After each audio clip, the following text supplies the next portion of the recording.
हमारा लीडर कहता है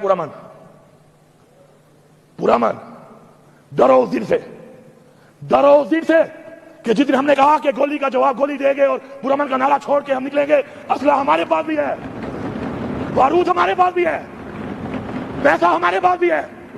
हम अपने घर की आजाद बेच के फिर ऐसा ना हो कि असला और बारूद के जोर पर निकलें और फिर अपने हक उस तरीके से लें।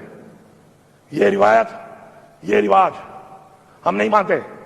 और ये भी सुन लो, हम कुर्सी वाले नहीं हैं, हम लानत भेजते हैं ऐसी कुर्सियों पर, लानत भेजते हैं कि तुम हमें डरा लोगे, कि तुम गवर्नर राज लगा दोगे तो हम तुम्हारी बात नहीं करेंगे। लगाओ गवर्नर राज, मैं तुम्हें चैलेंज करता हूं फ्लोर ऑफ द हाउस कि तुम्हारे बात में जरूरत है, लगाओ गवर्नर राज तुम।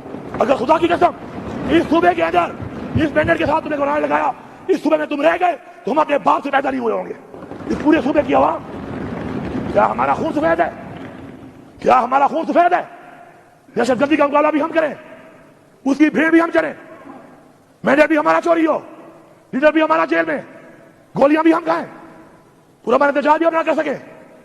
अगर ऐसे है फिर ऐसा ना हो कि हम भी नारा लगा दें कि ऐसे है तो फिर ऐसा ही सही है।